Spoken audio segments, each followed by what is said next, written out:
I mean, it just feels to me like it's very dangerous to have, the GOP has particularly become right-wing extremists. Like, there is no separation between the two. What do you think, in your opinion, is the danger of having right-wing extremists potentially take control of the legislative branch of this government if they take back the House and the Senate? So there goes the neighborhood, right? I mean, that's it for American democracy. And I think that's actually the most frightening thing of all about these audio tapes. I would feel a little better if the Kevin McCarthys of the world just hadn't realized what was going on. Then I'd think, gee, we've got a problem. We've got a bunch of dimwits in the Republican Party. But knowing that they're not dimwits, they knew perfectly well what was going on. They knew it was wrong. They knew it was dangerous. And in the time since then, they have chosen to ally themselves with those extremists. That's actually the most frightening thing of all. And I wonder if people are even paying attention at this point, to your point, Rosa. And Roland, look, we know here in the Beltway, folks like all of us on this screen, we consume the minutia of what's happening. I kind of feel like people across America tune out. They just want to know, when are people going to be held accountable? Do you think that the public hearings will penetrate this layer of, I'm exhausted, I don't even want to be bothered with it anymore, and have an impact on midterm elections? Hell no, because it's too damn late. Democrats have been playing around. There's this great scene from the show Scandal where Joe Morton plays Papa Pope and Kerry Washington's Olivia Pope, and he literally says, you're skipping around in a field of bombs and mistaking them for daisies.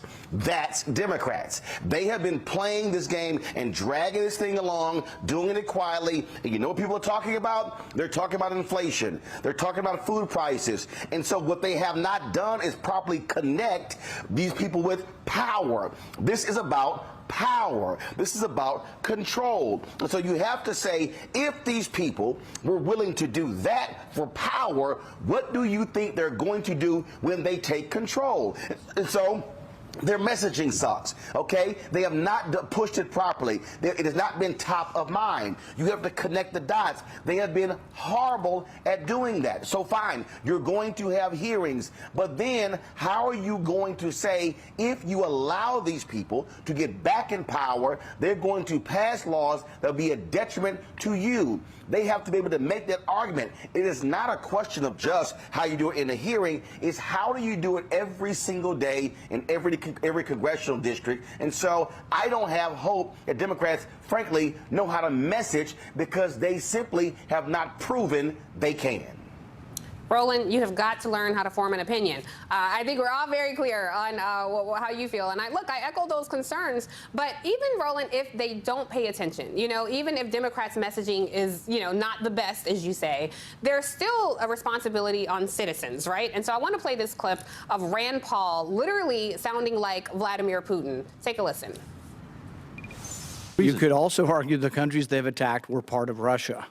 Well, we're part of the Soviet Union. Yes, and I firmly disagree with that proposition. It is the fundamental right of these countries to decide their own future and their own destiny.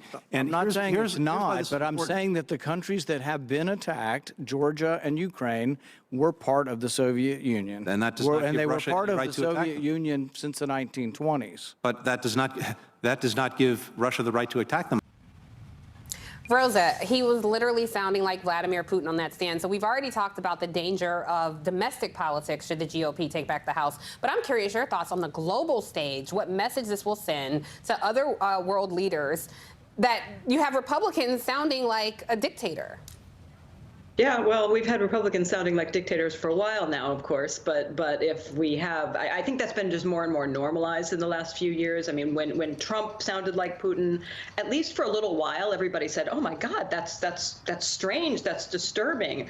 We've now reached a point when mainstream Republican leaders can sound like Putin and nobody even bats an eyelash, because that's what we expect.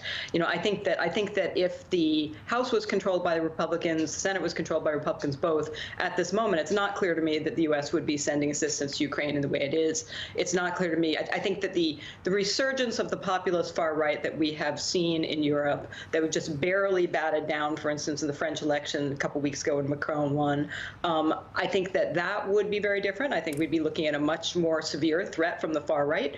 I think that Ukraine would be toast at this point if the Republicans were in full control of Congress, and I think that is what people have to look forward to if voters are not paying enough attention to make sure that the Republicans do not retake Congress. And unfortunately, I think Roland is probably right that we're going to watch the hearings in June with attention. We're going to say, oh my God, that's awful. And it might be that many Republicans would say the same thing if they watch the hearings, but they won't. Yeah, that's the thing. I mean, you kind of have to wrap these things in like scripted series, Lucy, and like force feed the American people, because you have like Netflix and Peacock and all these streaming services begging for your attention. I just don't know if people will pay that level of attention to these hearings. But I am curious your thoughts as well, to have, you know, a party you once belonged to now sounding like people who this country once considered an enemy.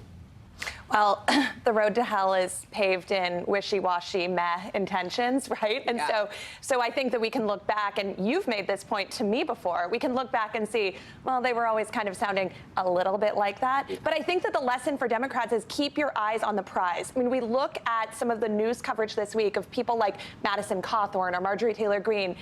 I am unfortunately sorry to say those people are still going to be in Congress next year, right? Those are in people who are in R plus gazillion districts when we look at the PVI of those districts. So we need to focus on the districts that we are not hearing about, right? The swing districts, the R plus 2 or 3, the D plus 2 or 3, where Democrats are really, really in trouble.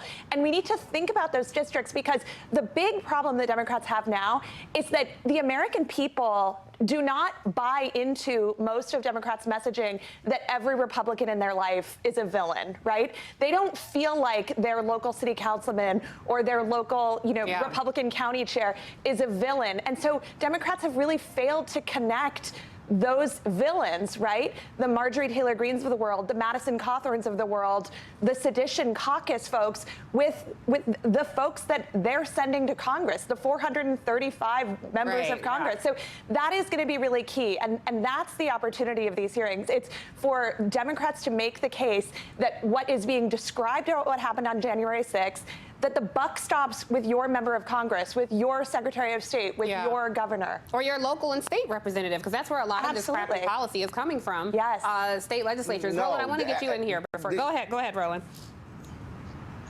Yes, what Democrats have to say is, had these people succeeded in, frankly, overthrowing the government, you would not have been able to get the kind of economic impact that you did. We're the ones who actually got you a rural broadband. They didn't.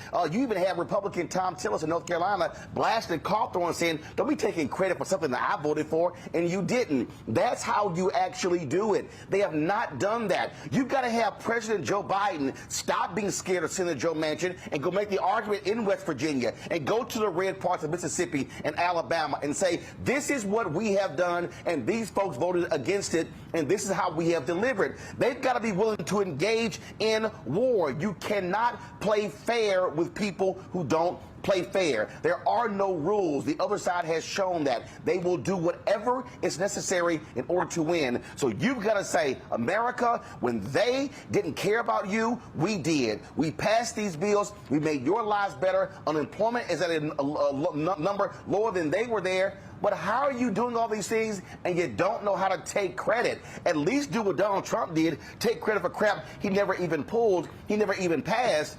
But Democrats are playing a game when the other people are playing for power.